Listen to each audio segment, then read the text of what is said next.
नमस्कार दोस्तों, दिग्विजय शर्मा एकेडमी में आपका स्वागत है। आज हम अल्टीमेट वोकैब प्रैक्टिस का 5th सेशन करेंगे। ठीक है, जिसको नहीं पता उसको मैं बता दूं। इसमें हम वन वर्ड सब्स्टिट्यूशन के 10 क्वेश्चंस करेंगे, 10 इडियम फ्रेजेस के, 10 सिनोनियम और 10 एंटोनियम्स। तो स्टार्ट करते हैं। पहला क्वेश्चन है one who is difficult to please. तो जो संतुष्ट नहीं होता है बहुत आसानी से, हर चीज़ उसे परफेक्ट चाहिए, उसको हम कहते हैं फास्टिडियस। ठीक है, फेमिनिस्ट वो लोग होते हैं जो वुमेन राइट्स के लिए बात करते हैं, जेंडर इक्वलिटी की बात करते हैं। ठीक है, फेटलिस्ट वो होता है जिसको ये लगता है कि जो कुछ है वो लिखा हुआ है, जो भी होना है वो तो होना ही है, उसको कोई टाल नहीं सकता है, ऐसे बंदे को फेटलिस्ट कहते हैं। फेनेटिक ऐसा बंदा होता है जो किसी भी चीज़ को लेके पागल होता है। ठीक है, अगला क्वेश्चन है something that catches fire easily. तो जिसमें आग जल्दी लग जाती है उसको हम कहते हैं इनफ्लेमेबल। ठीक है, इनफ्लेटेबल ऐसे ऑब्जेक्ट्स होते हैं जैसे कि बोट होती है जिसमें हवा भर दी जाती है, रिवर राफ्टिंग वाली, या फिर मेलों में बच्चे जिन पे कूदते हैं, ठीक है, उनमें हवा भर के। तो जो चीज़ें हवा भर के फिर काम करती हैं, फ्लोट करती हैं, उनको इनफ्लेटेबल कहते हैं। इनफॉलिबल ऐसे लोग होते हैं जो कोई गलती नहीं करते हैं, ठीक है, हमेशा परफेक्ट रहते हैं। इनक्रेडिबल होता है जिसको बिलीव नहीं किया जा सकता ईजिली। ठीक है, the state of remaining unmarried, ठीक है, जो हमेशा अनमैरिड रहता है उस स्टेट को कहते हैं सेलिबेसी। मोनोगमी होता है एक शादी करना, पॉलीगैमी होता है बहुत सारी शादियां करना, और फेमिनिज्म तो मैंने बता ही दिया। अगला क्वेश्चन है हमारा an office with high salary but no work. तो सैलरी हाई होगी और काम कोई ज़्यादा नहीं होगा तो उसको कहते हैं सिनेक्योर। ठीक है, ऑटोक्रेसी ऐसी गवर्नमेंट होती है जिसमें एक ही बंदा जो होता है वो पावर में होता है। ब्यूरोक्रेसी ये भी एक फॉर्म ऑफ गवर्नमेंट होती है। इसमें क्या होता है, कुछ लोग हमारे ऑफिशियल्स जो होते हैं वही पूरी गवर्नमेंट को रन करते हैं। One who is different indifferent to pleasure और पेन। तो कोई प्लेजर हो या पेन हो उसको कोई फ़र्क नहीं पड़ता है, ऐसे बंदे को स्टोइक कहते हैं, जैसे साधु महात्मा टाइप के लोग होते हैं। ठीक है, और ये टेम्परेट होता है जो ना ही ज़्यादा ठंडा हो ना ही ज़्यादा गर्म हो, तो बीच का जो टेम्परेचर होता है उसे टेम्परेट कहते हैं। ठीक है, A previous case that might serve as an example or guide in subsequent situation। ठीक है, तो इसको कहते हैं प्रीसीडेंट। प्रीसीडेंट क्या होता है, ऐसा केस जिसको एग्जाम्पल की तरह सेट कर दिया जाता है। जैसे किसी बच्चे ने कोई गलती की तो उसको हम एग्जाम्पल सेट कर देंगे, प्रीसीडेंट सेट कर देंगे कि अगर आप गलती करोगे तो ये सज़ा मिलने वाली है। ठीक है, तो ये चीज़ होती है प्रीसीडेंट। ठीक है, प्रीडिसेसर आप ऐसे समझ सकते हैं कि अगर विराट कोहली कैप्टन थे तो विराट कोहली के सक्सेसर हो गए रोहित शर्मा और प्रीडिसेसर हो गए महेंद्र सिंह धोनी। ठीक है, तो प्रीडिसेसर प्रेजेंट वाले से पीछे वाला बंदा होगा और सक्सेसर उसके बाद वाला होगा। ठीक है, प्रीकर्सर क्या होता है, प्रीकर्सर होता है जैसे कि कोई बड़ी टेक्नोलॉजी है उससे पहले वाली जो टेक्नोलॉजी जो बड़ी टेक्नोलॉजी के लिए काम करी। जैसे कि एग्जांपल दूं मैं, तो रेडियो जो है वो टीवी के लिए प्रीकर्सर रहा, मतलब रेडियो से ही हमने और इम्प्रूव करके टीवी को बनाया। ठीक है, one who walks on foot, तो जो पैरों पे चलता है उसके लिए वर्ड यूज़ किया जाता है पेडेस्ट्रियन। ठीक है, पॉपर जो होता है ये यूज़ किया जाता है हमारा पुअर पीपल के लिए। प्रोटैगनिस्ट होता है यूज़ वर्ड किसी मूवी के हीरो के लिए। ठीक है, हीरो की जगह प्रोटैगनिस्ट यूज़ किया जाता है और विलन के लिए एंटैगनिस्ट यूज़ किया जाता है। पीडियाट्रिशियन ये यूज़ किया जाता है बच्चों के डॉक्टर के लिए। ठीक है, पीडियाट्रिशियन और पेडेस्ट्रियन ये काफ़ी सिमिलर है, अगर आप ये कर देते तो ये आपका गलत हो जाता। अगर आप भी इस तरीके से क्विज देना चाहते हैं तो आप दिग्विजय शर्मा एकेडमी के टेलीग्राम चैनल पर जाइए, वहाँ पे आपको इस तरह की पीपीटी फ्री में मिल जाएगी, आप उसको डाउनलोड कीजिए और अपने आप ऐसी क्विज दे सकते हैं। ठीक है, एन ऑफिशियल पार्डन, पार्डन का मतलब होता है गलती। ठीक है, तो पार्डन, एन ऑफिशियल पार्डन के लिए वर्ड यूज़ किया जाता है एमनेस्टी। ठीक है, रेजिसाइड होता है किसी किंग को जब मार दिया जाता है, CIDE ये जब पीछे सफिक्स लग जाता है उसका मतलब किसी की किलिंग होती है, तो किलिंग ऑफ किंग होता है रेजिसाइड।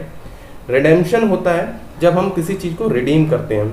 रिडीम करते हैं जैसे कि अगर आपने कोई चीज़ ऑर्डर करी, उसके बाद 14 डेज़ का उसका रिटर्न पॉलिसी है, तो आपने यूज़ करी, आपको पसंद नहीं है, आपने वो रिटर्न कर दी, उसके बाद जो पैसे आपने वापस लिए उसमें उस प्रोसेस को कहेंगे पैसों को रिडीम कर लेना।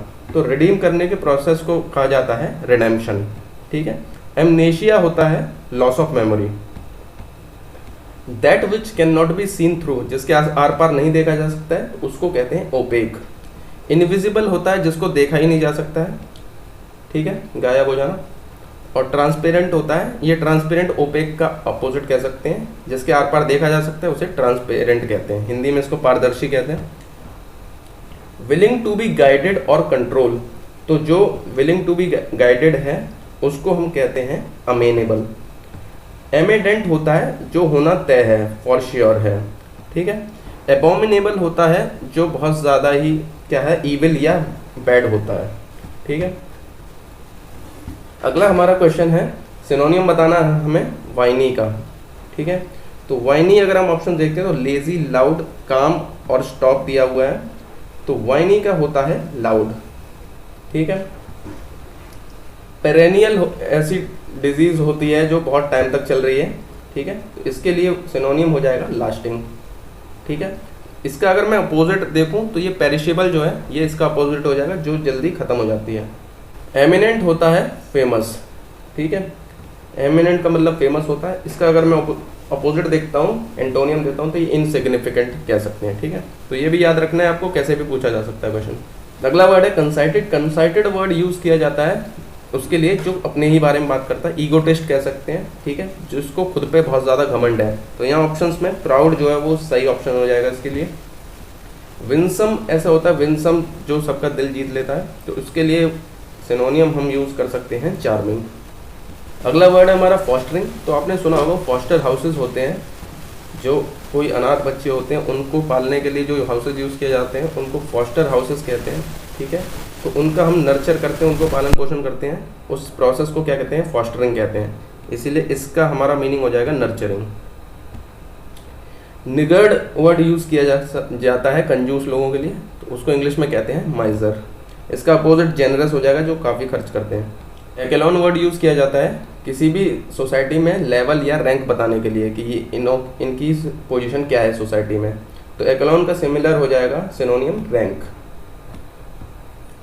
ऑब्लिगेटरी होता है जो ज़रूरी है काम करना, ठीक है, तो उसके लिए हमारा सिनोनियम हो जाएगा नेसेसरी। कन्फ्लैग्रेशन होता है जब बहुत बड़ी आग लगती है जिसमें 3-4 घर इकट्ठे जल जाते हैं, ठीक है, तो उसके लिए हम सिनोनियम यूज़ कर सकते हैं फायर। तो यहाँ से हमारे इडियम फ्रेजेस स्टार्ट होते हैं। तो पहला इडियम फ्रेज है बी इन द एयर। तो बी इन द एयर का मतलब होता है कोई चीज़ आपके दिमाग में चल रही है, ठीक है, तो उसके लिए सही ऑप्शन हो जाएगा व्हेन इमोशन और idea is on everyone's mind, ठीक है। अगला है children should be seen and not heard. तो ये इसके नाम से, इसके वर्ड से क्लियर हो रहा है, children should be seen not heard, मतलब बच्चों को क्या है, बोलना नहीं चाहिए बड़ों के बीच में। तो इसका ऑप्शन हो जाएगा children should not speak in the presence of adults. Ease someone's mind, तो इसका किसी के दिमाग को ठंडा कर देना क्या होता है, उसकी एंजाइटी को कम कर देना। एलिविएट का मतलब कम करना होता है, ठीक है। अगला इडियम फ्रेज है एट द 11th आवर। तो इसका मतलब होता है एट द लास्ट मोमेंट, कोई एंड टाइम पे काम कर रहे हो तो उसको कहते हैं at the 11th hour. The nitty gritty, तो ये किसी भी चीज़ की डिटेल्स के लिए यूज़ किया जाता है, ठीक है। तो डिटेल्स के लिए हम क्या वर्ड यूज़ करते हैं, निटी ग्रिटी।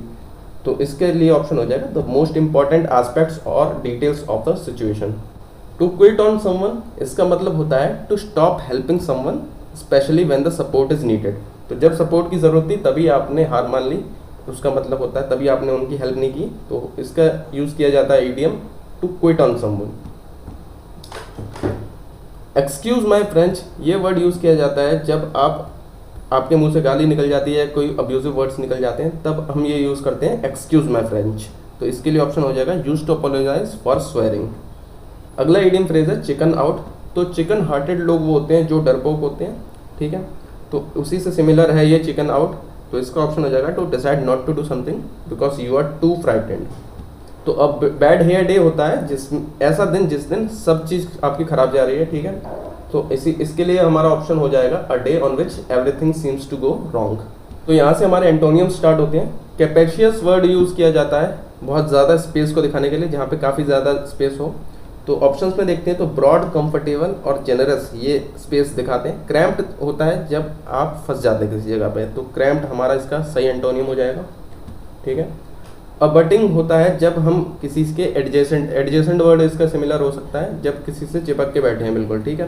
तो इसके लिए अगर मैं ऑप्शन देखता हूँ तो टचिंग, बॉर्डरिंग और ज्वाइनिंग, ये क्या है, इसके मीनिंग हो जाएंगे।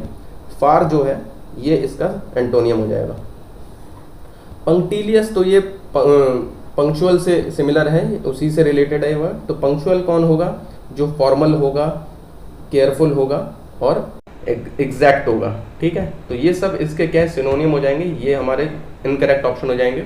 इजी गोइंग जो होगा वो पंक्चुअल का अपोजिट हो जाएगा, तो ये हमारा एंटोनियम हो जाएगा।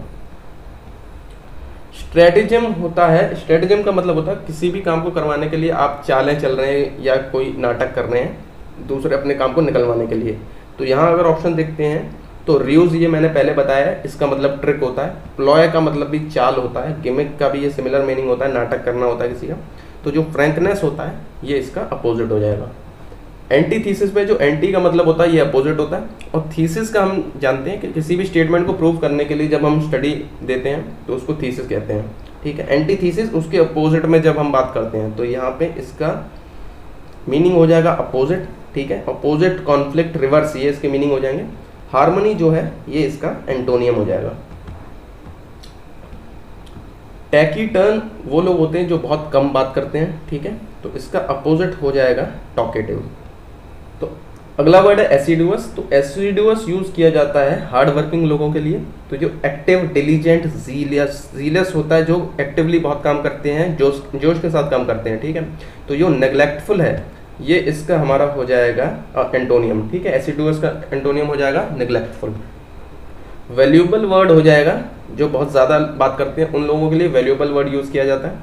तो टॉकेटिव, गैबी, फ्लुएंट, ये सब क्या है, इसके सिनोनिम्स हो जाएंगे। तो ये हमारे गलत ऑप्शन हो जाएंगे। हमारा करेक्ट ऑप्शन हो जाएगा रिजर्व्ड, जो कम बात करते हैं। चेस्ट का मतलब होता है प्योर, ठीक है। तो प्योर का अपोजिट हो जाएगा हमारा करप्ट। क्लैमरस वर्ड यूज़ किया जाता है नॉइजी के लिए, ठीक है। तो नॉइजी का यहाँ ऑप्शंस देखते हैं तो नॉइजी, डिस्टर्बेंस, कन्फ्यूजन, ये सिमिलर है। सप्रेशन इसका अपोजिट हो जाएगा। सप्रेशन मतलब किसी को दबाना, मतलब नॉइज का अपोजिट हो जाएगा सप्रेशन, ठीक है। तो अल्टीमेट वोकैब प्रैक्टिस का 5th सेशन यही खत्म होता है। अगर आप एंड तक बने रहे तो आपका बहुत बहुत थैंक यू है। अगर आप इसके और 4 वीडियोस देखने चाहते हैं तो प्लेलिस्ट का लिंक मैं एंड में दे दूंगा, या डिस्क्रिप्शन में भी उसका लिंक आपको मिल जाएगा। आप Telegram channel Digvijay Sharma academy को ज्वाइन कीजिए, तो आप इसकी पीपीटी फ्री में डाउनलोड कर सकते हैं और अपने आप क्विज दे सकते हैं, जिससे कि आपका कॉन्फिडेंस बहुत बढ़ जाएगा वोकैब के रिलेटेड, ठीक है। अगर आप ये वीडियोस और आगे देखना चाहते हैं तो दिग्विजय शर्मा एकेडमी को सब्सक्राइब कीजिए, ताकि मैं और मोटिवेट होकर ऐसे और भी वीडियोस बना सकूं। मिलते हैं अगले वीडियो में।